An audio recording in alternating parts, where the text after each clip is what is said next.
In this lesson, I'm going to show you how to configure a DLP. For this demonstration, we're going to be using the Google Suite, which is known as Google Workspace, to be able to configure a DLP for Google Drive, Google Chat, as well as Google Mail, which is Gmail.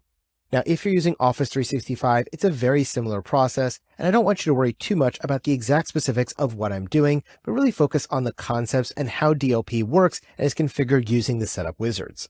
Now, from within Google Workspace, you're going to go to your admin panel, which is located at admin.google.com. This feature and functionality does not work on free Google accounts. This only works if you have a paid subscription to Google for their Google Workspace product at the enterprise or educational level. Now, the first thing we're going to do is we're going to configure it to be able to protect our chat and our Google Drive from having data loss happening by configuring a DLP solution there. To find that, we're simply going to go under Security on the left menu bar, and then we're going to hit the down arrow. We're going to click on Access and Data Control, and then we're going to go down to Data Protection.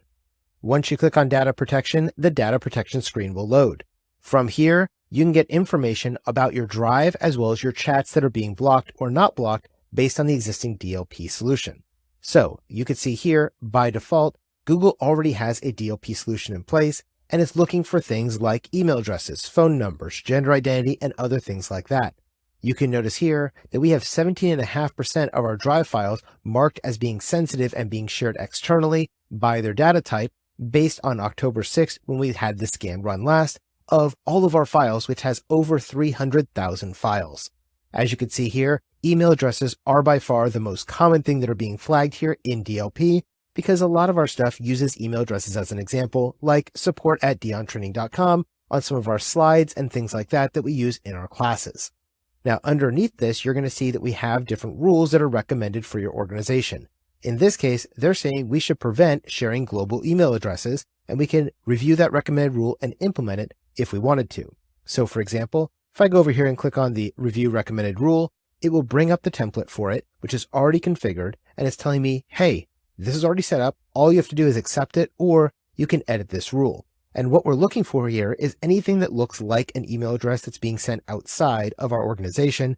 And for here, we have the alerts disabled. Google Drive will give you a warning if you try to share something that contains this type of data, and we consider this to be a low sensitivity. Now, in our case, it is not a rule we have activated yet. And if I wanted to set it to active, which is set up right here, I would simply click on the Create button to put this rule into effect. Now, for our purposes, we are not worried about email addresses being sent out as part of our Google Drive files, because again, we use email addresses in almost everything we do, and most of them are examples or dummy email addresses like test@test.com or support@diontraining.com, which is one that we use a lot in our training materials. Let's go back and look at how we can configure our own rules for something more specific that we might want to protect. So from this screen, we're going to scroll down and you can see that we have Manage Rules. We're going to click on that, and this will allow us to set up our data protection rules. Right now, you can see we have none available in our domain or in our account. So we want to add a rule to be able to create something to protect. So I'm going to go ahead and click on Add a Rule, and I'm going to create a new rule. Now, when I create this new rule, I'm going to give it a name, and I'm going to call this Block SSNs because I want to block social security numbers. The description here is going to be configure DLP to prevent SSNs from being shared in chat or Google Drive files. All right. That way, when we see a long list of hundreds of different DLP rules, we know what this rule is designed to do. Then you're going to choose your scope. Your scope is who in the organization does this apply to. By default, it's going to apply to everyone, but there may be certain things you want to set up for only certain groups of people. For example, I could set up a rule that says that none of my instructors can email out anything that looks like an exam question, because we don't want our instructors taking our exam database and posting it online or in an open file like inside of Google Drive. So that might be a place where we only want a certain thing to be held under certain people. Or we can create rules that have to do with finances, and only our accounting department has those applied to them, because in my courses, I could talk about the fact that there is a credit card number or an amount of money like $15. But on the accounting side, we don't want those details getting out. And so these are the kind of things you can do when you want to have a smaller area. But for something like blocking social security numbers, it's probably a good idea to block all social security numbers because nobody should be sending those things around. So I'm going to use all in Dion Training. Then we're going to click on Continue. And here we're going to say, what is this going to apply to? Which applications? Now from here, you can do it in two main places. One is Google Chat, and this is for the messages you send as well as the files you upload. and the other one is Google Drive for any files that are being added to Google Drive. In our case, we want both of these to be able to be checked to make sure that we're not sending out social security numbers. You'll notice when I click File Uploaded under Google Chat, it is going to use OCR or optical character recognition to also check any photographs that you upload, because those could contain information too, like a picture of your social security card. Next, we'll hit Continue, and then here we're going to add our conditions. What kind of data do we want this rule to actually look for? Now, what am I going to scan? Is it all content or just certain content? In our case, I want everything to be scanned. And what am I scanning for? Well, you can use matching predefined data types. You can create a text string. You can create a match for a regular expression, or you can match words from a word list. So for example, maybe I'm working on a top secret project called Operation Neptune, and I want to make sure that never gets out of my organization. Well, I can set up a rule here that matches the words from a list or contains a text string of Operation Neptune, and if I see those words, I will block that message.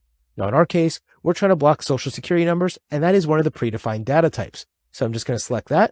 As you go through this list, they are in alphabetical order based on predefined data types for different countries. So I'm in the United States, so I'm going to scroll all the way down to the US, and under the US, I'm going to find the one that says social security number. Notice there's a lot of other things in here, like state names, taxpayer identifications, passports, different ID numbers like the German ID number or the Australian ID number, your driver's license, your phone numbers, your addresses, all that kind of stuff. But for us, we worry about the social security numbers, so we're going to go ahead and click on that. Then we're going to assign a likely threshold. Where do we want actions to start happening, whether those are logging, whether those are alerting, whether that is notifying the user that they're doing it, or is it blocking it altogether? Regardless of what action we're going to take, we first have to define when is the likely threshold going to apply. Now, if you set it to something like very low, you are going to get a ton of false positives, and lots of things are going to be blocked that shouldn't be blocked. So I wouldn't recommend doing that.